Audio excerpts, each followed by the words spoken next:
Kapatid, picture this.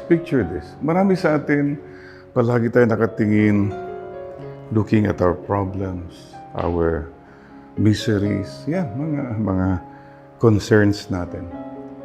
Alam po nyo, if this is the water level, marami sa atin, we are below water. Your nose is below water. Ang hirap huminga, kasi palagi kang nakatingin dyan eh. What does the Lord tell you? Don't forget the up look. Once you look up, your nose is above water. You can breathe.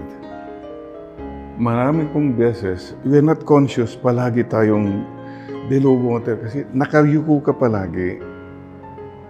What is important is the up look.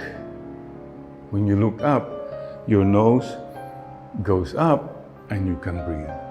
Don't forget the outlook. Sure, all these are important concerns yung nakikita natin sa mundong ito.